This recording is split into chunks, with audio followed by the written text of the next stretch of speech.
Today, we're back with the stories from Wisconsin veterans who embarked on Monday's 52nd Never Forgotten Honor Flight. Our own Shauna Johnson has more.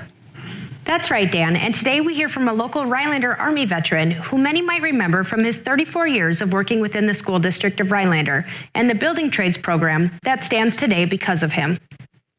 Tom Davis was one of 108 Wisconsin veterans to experience the sights and sounds of Washington, D.C. on Monday's Never Forgotten Honor Flight. Like all veterans, with his own unique story to share.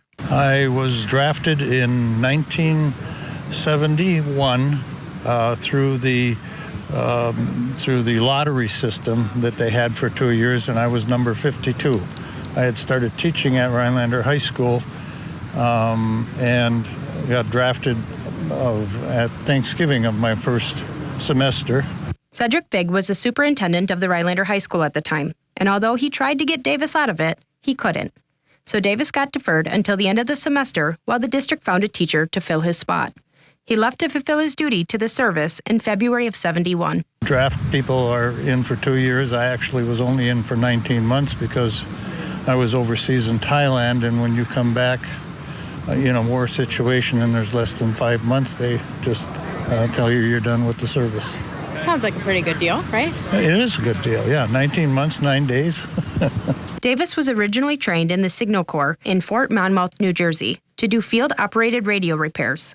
But the Army had different plans. I was pulled off to the side near the end of the training and asked a number of questions and found out that I was going into the Army Security Agency. Davis got his security clearance and was off to Thailand to work in the communications center. During the Vietnam War, there was a whole other war going on, now known as the Shadow War or the Secret Vietnam War, where the fight was all brains instead of brawn, a signal intelligence spy base so secret few had the need to know that it even existed. A top secret crypto clearance, underground, 2 feet of concrete all around me. While away on a draft, it was the responsibility of your employer to hold your job. You were given 30 days to report back to that job after getting out of the service. Davis walked back through the doors of the Rhinelander High School in October of '72. Ced Vig, the superintendent at that time, looked like he was going to faint because the school year had already started. And I said, if you don't mind, I'd like to take the rest of the year off and go to grad school, and you can keep your teacher until I come back in the fall of '73. And he agreed to that. Davis worked for the school district of Rhinelander for 34 years, including his service time, working in the tech ed department until the '81-'82 school year, when he started the building trades program that he ran for 22 years before his retirement. I never registered with the VA early on.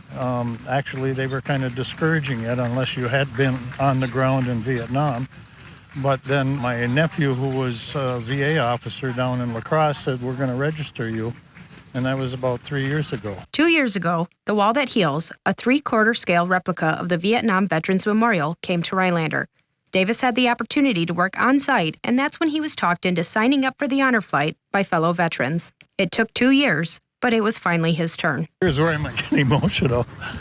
A lot of people told me about this, and I guess what they described just isn't enough. It was great. Yeah. Davis is thankful for the opportunity and the people that make the Never Forgotten Honor Flight a trip of a lifetime. I have to thank all the people that are, all the workers, all the volunteers, all the people that donate money. They all do a nice job. Reporting from D.C., Shauna Johnson, Newswatch 12. Thank you, Shauna, for these stories.